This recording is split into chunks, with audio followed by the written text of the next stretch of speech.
customers know and understand that project managers and SI partners, they're people too. Everyone's going to make mistakes.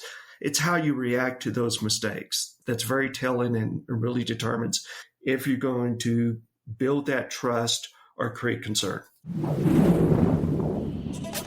This is the ERP Organizational Change Journal podcast, brought to you by Nestell and Associates, a Newport Beach, California-based ERP organizational change management firm serving the private equity industry. The ERP OCJ seeks to share expertise, insight, experience, and research, and to create effective conversation to help guide ERP organizational change to real, measurable, and verified success.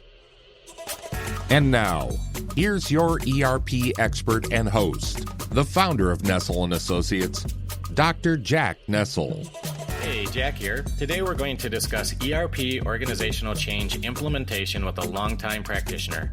We will discuss ERP success, ERP implementation project management, the role of corporate culture, common challenges, learning and development, and more. All of us here at the ERP OCJ hope you find this podcast useful as we share lessons learned, discover best practices, and explore the human components of ERP organizational change. In this episode, we will discuss ERP Success Practitioner Insights with Brett Beaubouef. Brett is a Certified Information Systems Auditor, or CISA, a PMP, Project Management Professional, and an ERP author. For the past 25 years, Brett has helped customers select, implement, and manage ERP solutions across 5 industries. Brett is a growing thought leader for ERP deployment, ERP organizational change, and realization strategies. He is currently assisting customers in realizing business value from Oracle ERP cloud investments. He is a program manager for Oracle ERP at Nestell. Brett also has a blog, ERP the Right Way, and I recommend that you check that out. Brett shares in his LinkedIn profile that I am not arrogant enough to believe that I know it all or that any ERP vendor is the keeper of all best practices, nor do I blindly subscribe that the customer is always right. So let's learn more with Brett. Joining us from the Denver area, Brett, welcome to the show. Hey, thanks so much, Jack. I appreciate it and the introduction. So Let me just give you a little background on myself. So again, As you said, for the past 25 years, I've been working on ERP implementations, and I've really been blessed. Across the 25 years, I've been able to work on 3 ERP platforms. I was able to work in the space across many different implementation roles, both from a functional perspective and a technical perspective. So initially, I started off my career as a technical consultant and kind of worked my way up the food chain to a project manager, program manager. So not your typical path to project management, but I believe the journey was very good and provided me with a lot of insights. I do have a lot of experience in one particular area, and it's being a hot shot. And so I define a hot shot as someone that you throw into an implementation when things go wrong. And it's about figuring out where you're at, coming up with a game plan, and then moving forward with success. So that's a little bit me in a nutshell. Again, I like to learn and share what I've learned with others. I think it helps me become not only a better person, but a better project manager. Yeah, absolutely. And definitely appreciate this forum to talk with your audience today, and look forward to the additional questions you have for me, sir. Yeah, absolutely. Well, thank you for that, Brett. Appreciate it. And really looking forward to sharing your insight and your experience and in your passion with our listeners. So thank you for that. So Brett, first question then, and this is one we like to ask a lot of practitioners and our ERP vendors that are on our program, but how would you define ERP, enterprise resource planning, for our listeners? What does that mean to you in terms of how you define it? Well, thank you for that loaded question. I appreciate that, Jack. It is a loaded question. Let's talk about it in terms of basic definition and some key points kind of supporting that basic definition. I look at ERP as deeply integrated, best practice business support solution. Now, here are the drivers for that definition. Number 1, integration trumps functionality in an ERP solution. What is a key competitive advantage of ERP is that it's deeply integrated. And integration very much has an impact on the overall ERP success. Number two, it's the notion that business leads and technology supports. So I know that in many sales pitches you might hear on ERP software, you'll get the comment that ERP will help lead your business or drive your business. But technology never truly drives your business. And it's important to remember that business needs to lead and needs to, help define the future. And then ERP plays a supporting role in that solution. Third, when we talk about best practices, we're talking about common practices, not competitive practices. So these are practices that are generally accepted by an industry or companies as far as being as efficient as possible. But you think about it, Jack, who wants to share a competitive practice? Understanding that difference is important into better understanding what ERP is as well as what it is not. And then finally, ERP is just one component of a business solution. You have the business processes and you have the people. People are the most important component of a business solution. ERP, technology supports, business leads. Great answer, Brett. Thank you. So you mentioned in that response this idea of ERP success. So let me follow up on that with my second question for you. Suppose you're leading a kickoff meeting for an organization that is just starting an ERP implementation. How would you define and describe for them success in terms of ERP organizational change? So you provided a great explanation and an answer to what is ERP, but what does it look like to successfully implement ERP?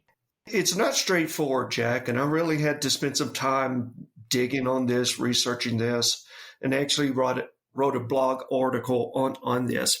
I look at it in terms of two areas, user adoption and user engagement. And both of these can be managed. When I'm talking about user adoption, I'm talking about how are your users involved in your ERP implementation? What training have they taken? What test cases have they executed? Also, how many users are actually using the solution that you're providing? These attributes can be quantified and can be tracked and can be measured. On the user engagement side, it's more about how are they using the solution? Are they using the solution correctly? So I'll look at things like how many manual transactions are they doing? And if they're doing an inordinate amount, I want to know why. Is it because we didn't provide the functionality, or the functionality is there, but the people are not using it for one reason or another? Also, how many corrective transactions are they doing? It really speaks to, okay, why wasn't it done right in the first place? Is this a training gap? Is it that the functionality is not working as designed? Also, exception transactions, identifying the root cause, if you will, for these transactions, whether that is, again, related to training, or it could actually be a software issue, that requires additional work to ensure that the software is working correctly. So those are the two areas that I look at in defining success. So can I give you percentages? No, not really. I shoot for 100% on both. Do I get that? No. Yeah. Will I ever get that? Probably not. But you're looking at least between that 80 to 100% range of getting that. And that just doesn't happen overnight, right? There's a window called sustainability. Once you go live, everything's new. And there's a time where the organization is learning how to best utilize the ERP system, and vice versa.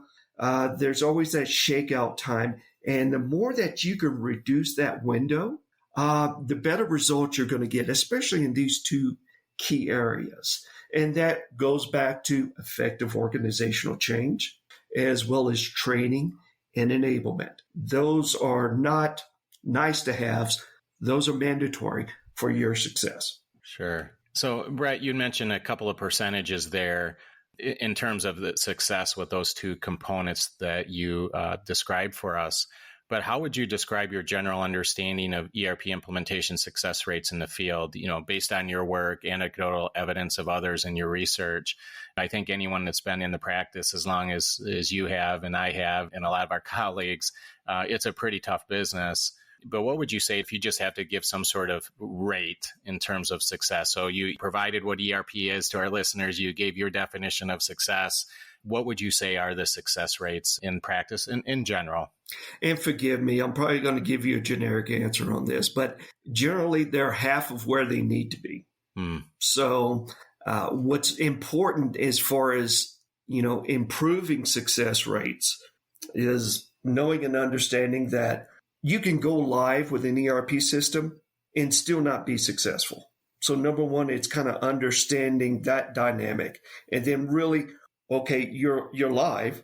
Okay, from a SI partner perspective or a consultant, you say they're live, they're successful.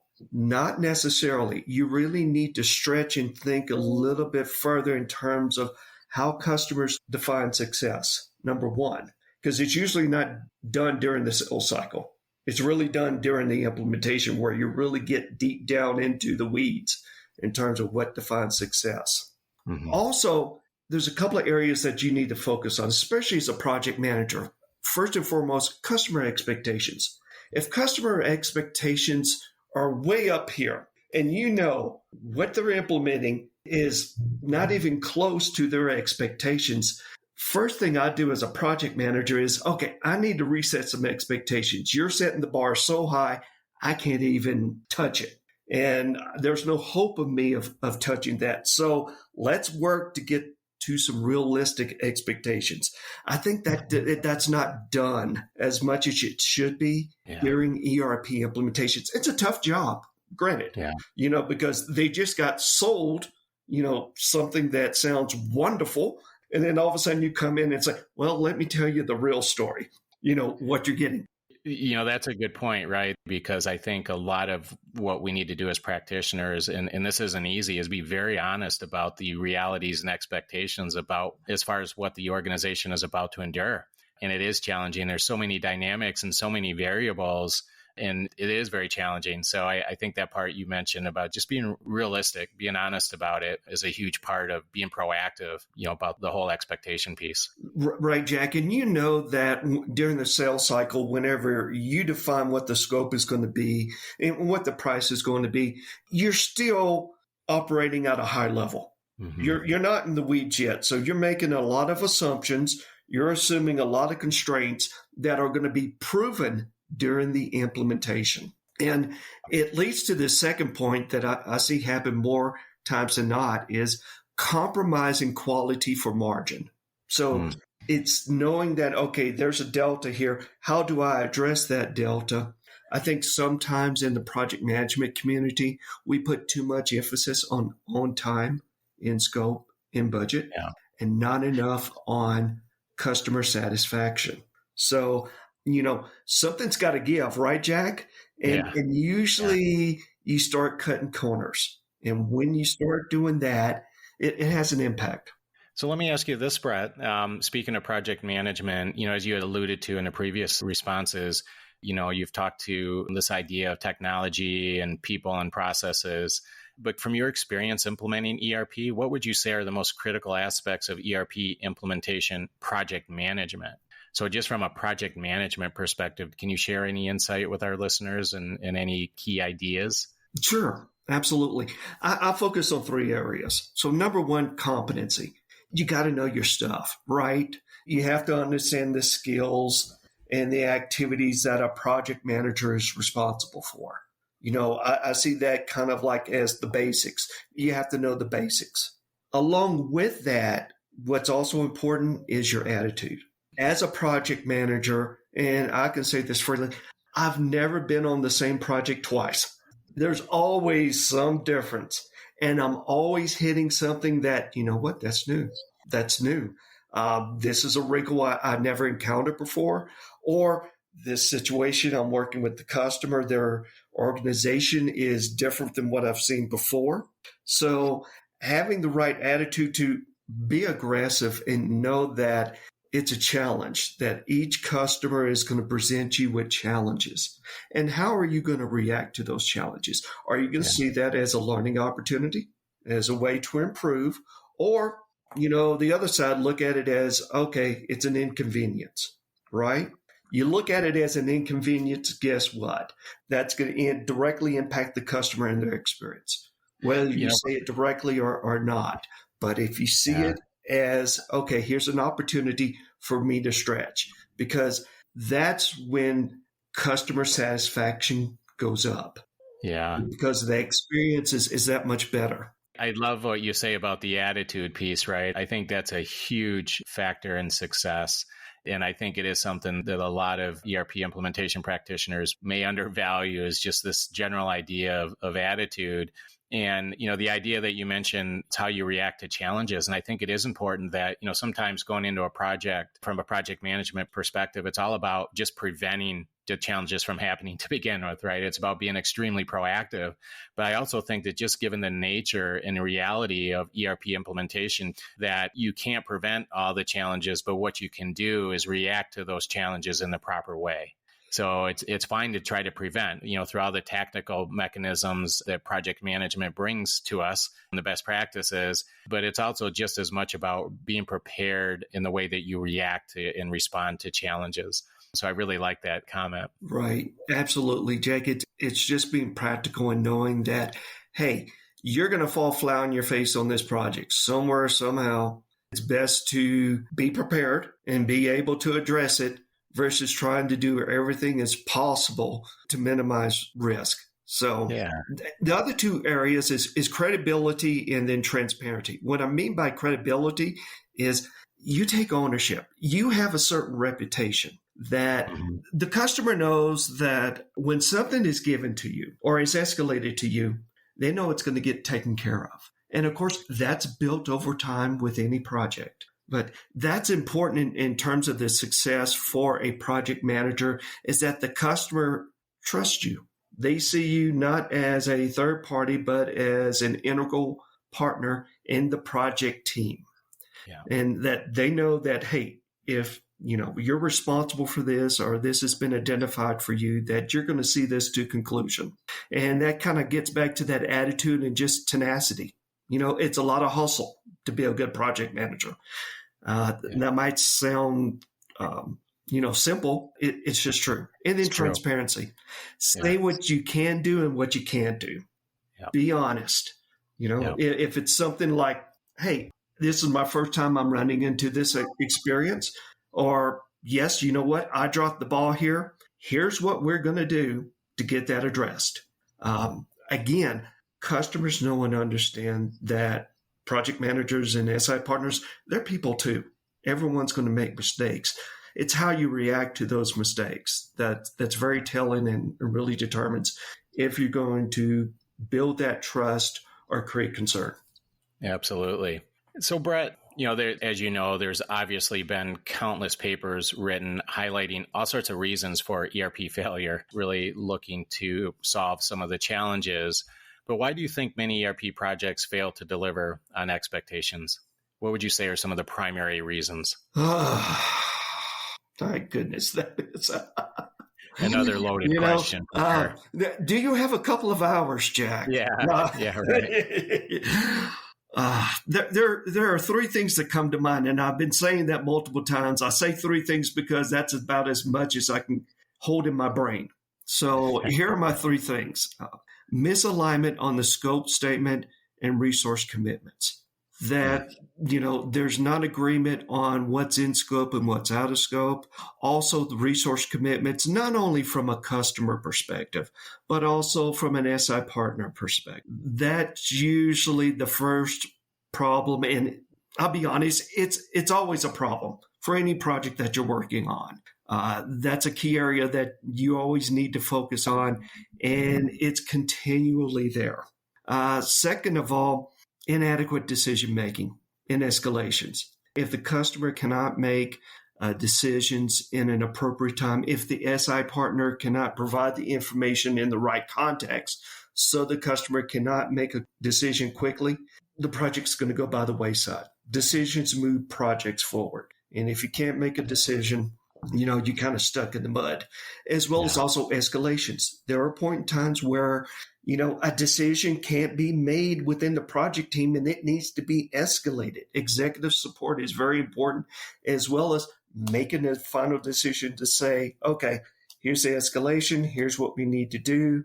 Here's the decision we need to make, or the additional resources or investment we need to make. Finally, ownership. And this is on both sides, not only from a customer perspective, but also from an SI partner perspective. We talked a little about this earlier, Jack. If the SI partner just sees this as another project, right, and just puts in the minimum effort, they don't take ownership and what I call pride in the work that they do. That's a concern for me because they're not going to give it their best shot. And sure shooting, if we want a positive customer experience, they need to put in their best effort. On the customer side, it's also about them taking that responsibility, but also enabling them to take that responsibility. Yeah, exactly. Great insight, Brett. Appreciate that. And, now I want to ask you another loaded question, if I may. But what role does the overall corporate culture play then in ERP organizational change and why? I mean, clearly throughout all of your responses, I'm picking up on a common theme, and that's the value of the people, right? And attitude, like you said. And so there's several key words that I would associate with corporate culture. So what would you say to that? What's the overall role of corporate culture in success? I would say it's huge. And I've been blessed to see both extremes. I've worked with a customer recently, we just went live, where the executive ownership is strong and they promote a can-do attitude all the way down to the business users. It's almost like OCM naturally flows. I'll be honest. It's really great because the executives are on board. It's like, hey, what can we do to help? If it means rolling up their sleeves, they'll do it. And many times they've asked me, what do you need? Tell me what you need, and I'll go get it. I may not get you everything you want, but I want to get you something. And it's great to be in that kind of an environment. I mean, it just alleviates a lot of heartache. ERP implementations can be a positive experience. They also can be a negative experience.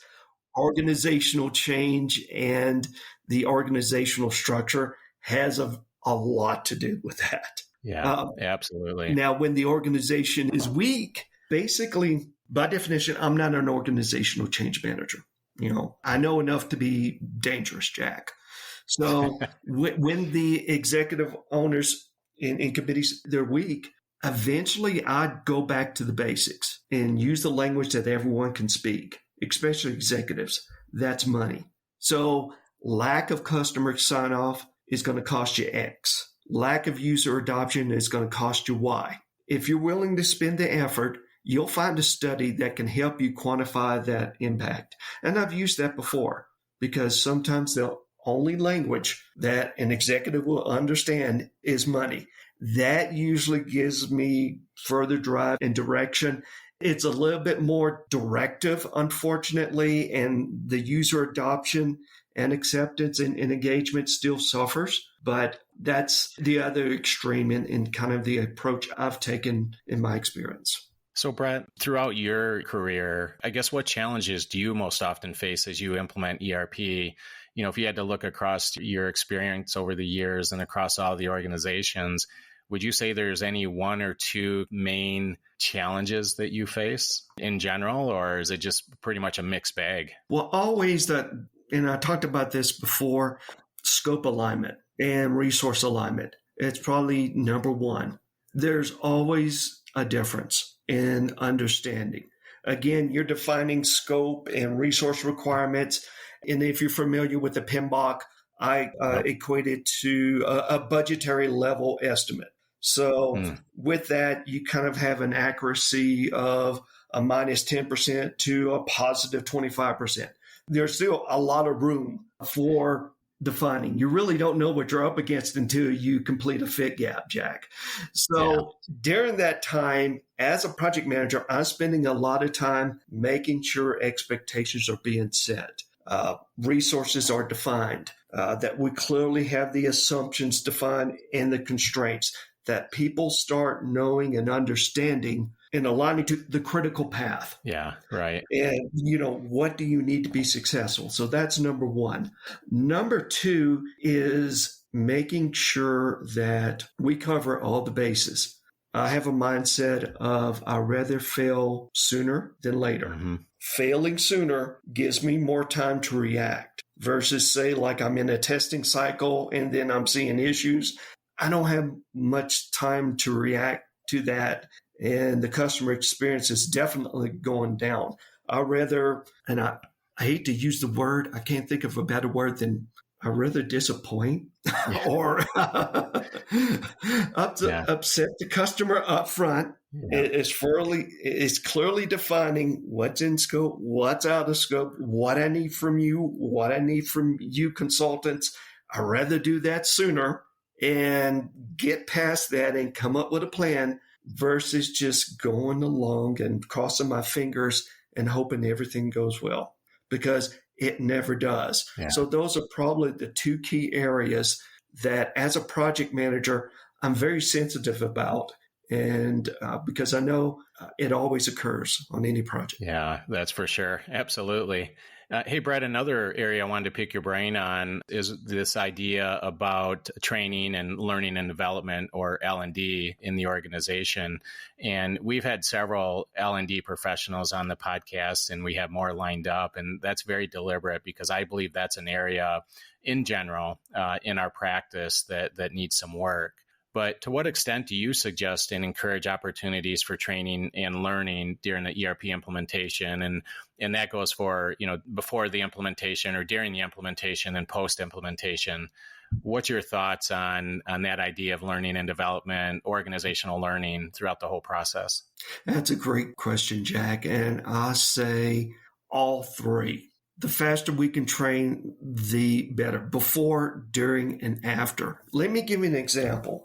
So Oracle, which is, the ERP that I implement today, Oracle provides free training courses at Oracle University on their applications. Is it generic? Yes. Is it comprehensive? No. But it's enough to start the journey, to get the customers thinking about their world in Oracle.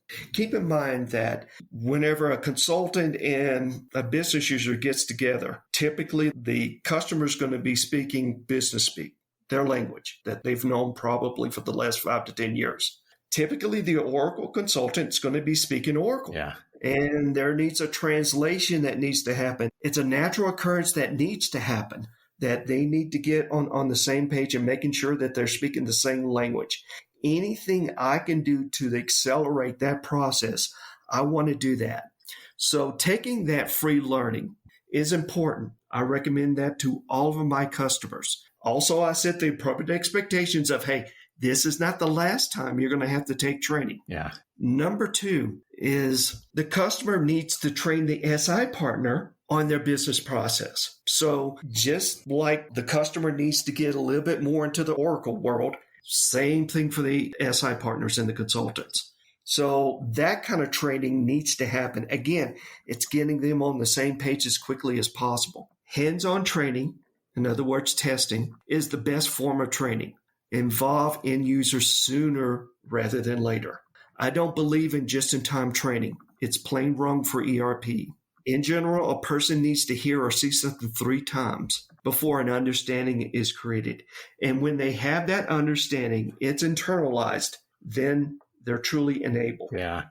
Brett, that's a great point. And I think this idea of learning as bidirectional is so true, right? It's not just that the organization needs to be trained on the new features and functions of the platform, but even before that point and throughout, the SMEs, the subject matter experts, also, it's a learning experience for them as well. So I think that, everybody's ERP implementation plan needs to be careful to consider that idea. We've actually been in sessions before where I've been asked by internal team members, why are we going through this? Because we already understand this. We already understand these processes. And then the answer is really, well, it's not just about you. It's about the team that's going to help us get to where we need to be. They need some time as well for some learning. Spot on, Jack. Spot on. And Brad, I liked your idea of the just-in-time training. And I will tell you, I have recently reviewed some project plans from vendors, and their plan was to start training 4 to 5 weeks out from the implementation. Number one, I think the L&D, the learning and development built into this project plan, was poor.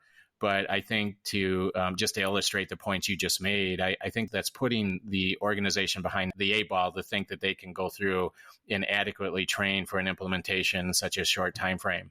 And so I think it needs to start very early and very often throughout the entire cycle. And I know during the sales cycle, you'll hear the term, well, it's intuitive.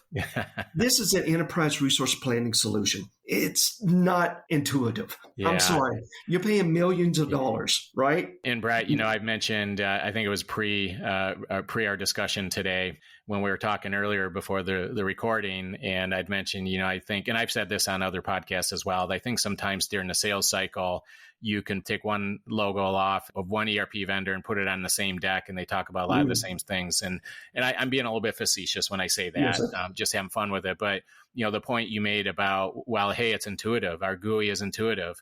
Man, if an organization hears that, that's an alarm, right? Because, maybe it's somewhat intuitive and the guided user interface is nice and it flows well. But that's really different from training. That's a bit different from really understanding the product and how it works and how it models your business. So that's a good point. Exactly. The other thing, and we kind of touched on some of this, but when you go through an ERP organizational change process, are there ever any conflicts, Brett, or is it more typical that everything's kumbaya and hand-holding and stacking hands and everything is just great? Never. There's always a change. And one of the things that as a project manager, and I'll be honest with you, most of the customers I work with generally do not take up organizational change. However, it's necessary. Activities that need to happen. So you typically in my project plans, I have activities that are highlighted in blue. And the customer will look at that and say, oh, what are these activities? I said, these are your activities. These are your OCM activities that you need to perform. Yeah. Well, what is all this about? And I said, this needs to happen regardless.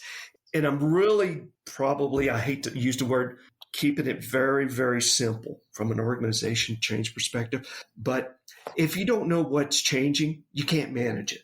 So not only do you need to do a product fit gap, but also as important, doing an organizational fit gap. Mm-hmm. Understanding, okay, maybe from a functionality perspective, this all fits.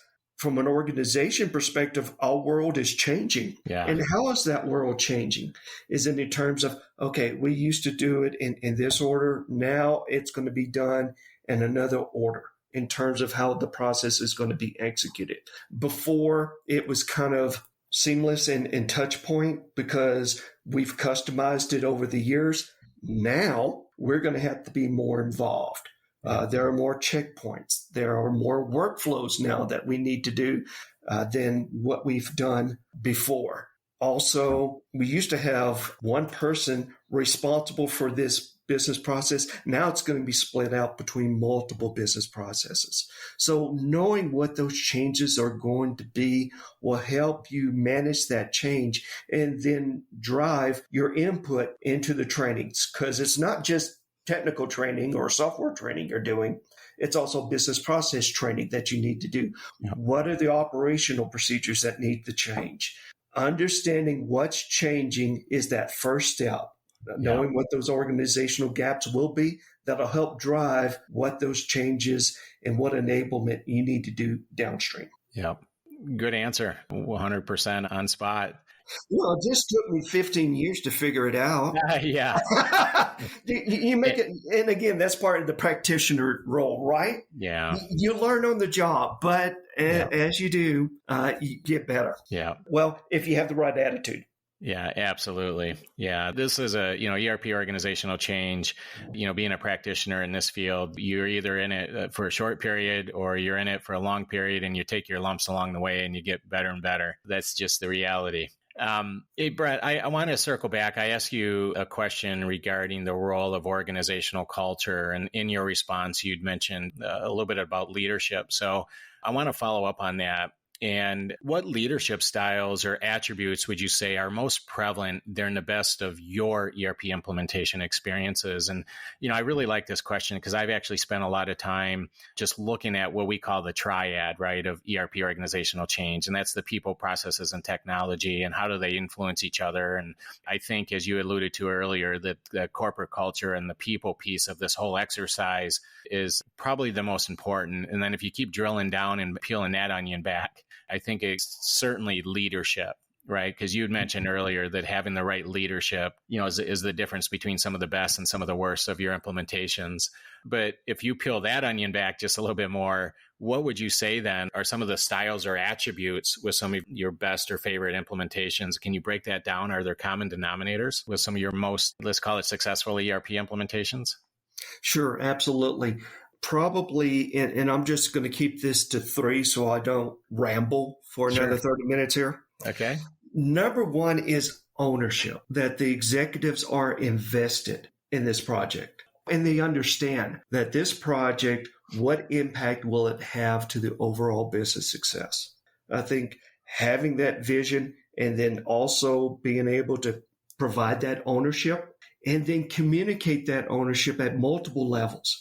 It's not only, say, like within the steering committee, but sometimes I would have one of the project sponsors show up on one of the project calls, whether it's a project status call, but also a requirements gathering call or an escalation call. They show up. And their presence means so much. Sometimes they'll have a solution for us, and sometimes they will not. They'll just simply listen. But having that presence, knowing that, hey, I'm involved, and especially when they ask the question, what can I do to help? And sometimes we can provide them a recommendation during that meeting. Sometimes it's, hey, John, we need to figure out a couple of more things. But within 2 days, we're going to be coming back to you and asking you to say, okay, here's what's going on. Here's what we need. Here's what we need from you. When an executive solicits feedback to say, what can I do for you versus why did this go wrong? And, trying to be a little bit more positive, it has such an impact. Yep. There's quite a difference between a project manager saying something versus a project sponsor or an executive saying something. There are times that I will even ask an executive or a sponsor to say, hey, I need you to say this on this call. Yeah. I can say it, but it's not going to have much impact. You say it, it's going to be more. And having that partnership to say, yes, I want to be successful. I want to be a team player. What do I need to do? That's so vitally important. So that's number 1. Number 2 is being involved in the project. Showing up to the meetings that you're being invited to. Typically, for our executives, especially our sponsors, we copy them on a lot of meetings, but there are certain times where it's like, I need you on this call, being there, being available. And sometimes we kind of forecast to say, John, I'm going to need you to make a hard decision on this call. We're going to provide the 2 sides, and I need you to be the negotiator and to make the final call. And them being there and making that call. So being an active participant, not only the ownership, but also active participation is important. I think the third thing is I love it when executives provide kudos to the project team. Yeah, so important. There are times when they're working 14, 16 hours a day, not only working on this project, but I'm seeing more and more of, hey, here's your daytime job, and oh, by the way, you got this project. I'm seeing less and less of, or the top size of customers I work with, they can't fully backfill the business. They're going to have to do their job plus work on this project. They're going to have to stretch. And acknowledging that, being positive, continuing to move things forward, providing that kudos. It means so very much. versus there's organizational plans and, surveys that we could do and so forth. But those three things, if the executive can do that, man, it just it's a game changer. It feels so much better. Absolutely, it's a game changer. It's a game changer. So, Brett, you mentioned the idea and I guess some of the common attributes in the leadership styles on your more successful, or let's say at least more effective and efficient implementations, is that they are the voice and the inspiration, and they provide kudos, right? That's some of the intangible things that's really hard to gauge, but yet very critical. And it reminds me of something that you stated, I believe it was one of your LinkedIn posts, and I actually saved the quote here because I wanted to ask you about it. And that was, quote, "An ERP project manager is a necessary evil. An ERP project leader is an influencer and success generator." And I just think that ties back to what you were just describing in terms of leadership. It's a good point, right? There are kind of two different roles. You have an ERP project manager who can also be an ERP project leader, for sure. But then when the leadership team of an organization really kind of steps into the role of being that leader and being that voice and being that inspiration and being transformational and doing some of the intangible things that really make a difference, I think that's significant. Right. And if I can just quickly summarize it, a project manager should be an active participant in any meeting. Yeah. They should have enough knowledge and competency to contribute positively to the discussion. And that's more than just the general responsibilities of a project manager. Typically, I try to wear multiple hats as a project manager. That's just me. That's what I feel creates a unique value proposition for Brett Beaubouef, project manager. Yeah. Not only being a project manager, but being a solution architect, also being a shooter. So jumping in there and getting things done that needs to get done, also playing an advisory role. That's important. And I think that just adds to the value of a project manager because they're usually one of your higher paid roles, right? It's like OCM. What's the value proposition for OCM? It's a hard thing to sell. Yeah. Same thing as a project manager. And I think we need to stretch, and I'm saying this to my colleagues as a challenge and to myself as well, challenging ourselves to be more than just the role. Yeah, exactly. And Brett, I do appreciate your work. You have some really thoughtful blogs that I highly recommend our listeners check out. But I've been known to collect quotes over the years, having done a lot of research informally and certainly formally. And I actually have a document that's just full of quotes. And obviously I have a few of your quotes. So I want to share another one with our listeners. Oh, so you're using my words against me. That's a low blow. Okay. But I thought this was good, and I have some and they're, they're all over the board, but especially some of my favorites are for the actual project managers, the practitioners for ERP organizational change. And I think you shared this out on LinkedIn, actually. Yes. But you said, quote, "I have a go live coming up soon, and the customer executive asked me how I felt about our readiness for the go live. I said, technically, I'm not concerned. Functionally, I'm a little concerned. And emotionally, I am blank, blank, blank, blank, blank."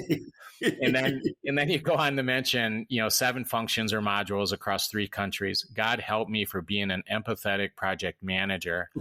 So I think the point there, and I just want to get your response to that quote in general, but I think it goes to show you the many quotes I have with the challenges of this. And it's no easy endeavor at all. But I like the word that you use there, empathetic project manager, because I think that there's been plenty of work done, plenty of research that shows one of the common denominators amongst effective leaders in general is that they're empathetic. It's this idea of empathy. Can you elaborate more on your quote in general and maybe why you put empathetic project manager in there? Oh, sure. Why is Brett empathetic? Yeah, absolutely. And I'm sure maybe some of your listeners might say, scratch empathetic and put in there incompetent project manager if he's so emotionally strained. But it's really, you want the customer to feel like you're in the same boat that they are in. Implementing ERP is hard. It's not simple. If it was simple, you wouldn't need consultants. It's hard. And for system implementation partners, we do this day in and day out, right? and we kind of know what to expect. But sometimes that leads us to being a little insensitive, especially to the emotional stress that our customers are experiencing. This is probably the project that's going to make their career or break their career. And they have high anxiety over it. As a project manager, it's important that you address those fears, say, okay, here's the things that we've done to minimize those fears or those risks. Are there other risks that are out there that we have no control over? Say, case in point, COVID.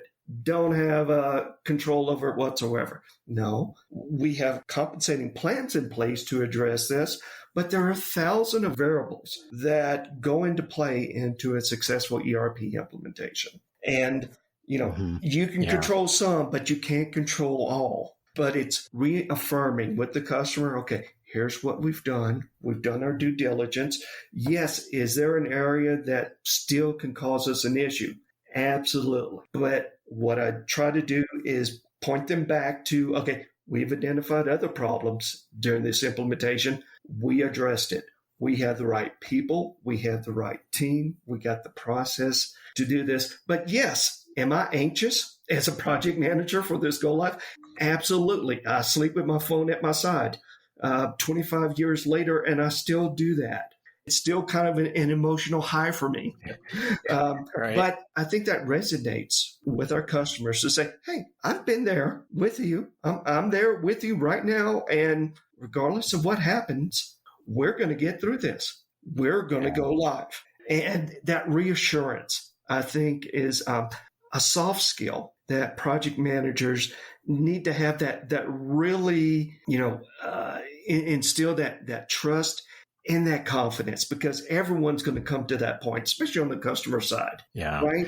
And providing that input is good because, again, I'm not arrogant enough to say I'm 100% sure there's not going to be any challenges. Yeah. I'm human just like everyone else. I think anyone who states that they're 100% confident is either totally doesn't know what they're talking about or they're not being honest. It's one or the other. Brett, you'd mentioned, I think aligning on expectations and this idea of being honest and realistic is absolutely crucial. And I think being empathetic is key to that because, as you know, when you go into an organization, they know what they know. They usually know what they don't know, but a lot of times they don't know what they don't know. And I think that's the value in being part of the value in being an empathetic project manager is being able to use that soft skill, as you mentioned, in being able to adequately convey that, right? Hey, hang on tight because, this is, let me try to help you through the part where you don't know what you don't know. And I think that's key. Brad, this has been a fun conversation. I really appreciate it. But let me get in one more question. Okay. And that is, if you were going to give advice to an organization preparing for an ERP implementation, what little golden nugget would you like to leave with our listeners today? If you could give them Brett's advice, what would that be? All right. We're going to work on the 3 theme again. So I have 3 points. Number 1, organizational changes is not an option to save money or a nice to have service. It is required. A lot of the customers I work with typically look at organizational change as, hey, you know what? That's where we can save some money, regardless of if they have the capacity to do that or not. And sure shooting, it's necessary. It has a strategic impact on the customer's experience, as well as whether or not the customer feels that the ERP implementation has been successful. So first and foremost, that's something that I'll stress to our customers over and over again. Number 2, involve end users sooner rather than later. Another traditional approach of, okay, we get this all figured out and then we'll bring in the users at the last minute, do the training, and then voila, here you go. That's, to me, a recipe for disaster and not true enablement. Get end users sooner rather than later. Set the right context of, hey, this is not fully banked, but I want to involve you sooner rather than later. It's getting away from the old paradigm of the waterfall approach of, okay, I want to ensure that I provide you a complete solution, almost like in golfing. hitting a hole in one. Rarely does it happen, right? Versus, okay, let's take a stroke, let's iterate, let's get a little bit closer and a little bit closer so that our chances for success are going to be better. Also gives you an opportunity to learn during the project versus after the project. But involving users sooner is key to that. And yes, it might take additional coordination, but it's well worth it, especially around the user engagement and the user adoption. Finally, set appropriate expectations, then deliver, right? And really hustle. It's about coming to the critical path, setting those right expectations, and then delivering on that. Because if you don't deliver, your customer is not going to trust you. Great pointers. Brett, thank you so much for your time today. I really appreciate your passion and dedication to our trade. So thank you for that. Can you tell our listeners how they can get in touch with you and or Mastech?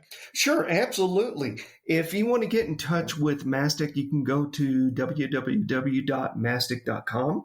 We are a full service provider, not only of technology services, but also implementation services for packaged software. If you want to get in touch with me directly, you can contact me at brett.beaubouef@mastech.com. And then finally, my blog, it's www.erptherightway.com. And then you can find me on LinkedIn. That's super. And we'll be sure to share all that out in the show notes for sure. Well, Brett, thank you again. I really appreciate your time. It was a fun conversation. Be well, and we'll talk soon. Hey, thanks so much, Jack, for giving me the opportunity to share and to learn from you as well. I appreciate it. You're very welcome. Thank you very much. Okay, bye-bye. Thank you for joining us for today's episode of the ERP OCJ podcast. This podcast is intended as a forum to study, share, and discuss ERP organizational change successes and challenges. We discuss the people, process, and technological components of ERP organizational change by drawing on knowledge from extensive research, collaborative learning, and practitioner expertise and experience. We are incredibly grateful to have friends, colleagues, and mentors join us in our podcast as we seek to promote, connect, and foster relationships in the ERP organizational change community and contribute to its success by bringing research and practice closer together. We want to make sure this is the most useful and insightful ERP podcast you listen to, and we'd love your help in doing so by leaving us feedback and a review. A great place to do so is at Apple Podcasts. Just click on the Listen in Apple Podcasts link, then click Ratings and Reviews, and let us know your thoughts. You can get more info about the show, including show notes and episode highlights for this and all of our episodes, by visiting NestellAssociates.com and clicking the podcast option. Please join us again next week as we discuss the latest ERP organizational change research, practice, and stories. And don't forget to follow us on social media. #the ERPOCJ. Thanks again for listening. Have a fantastic week.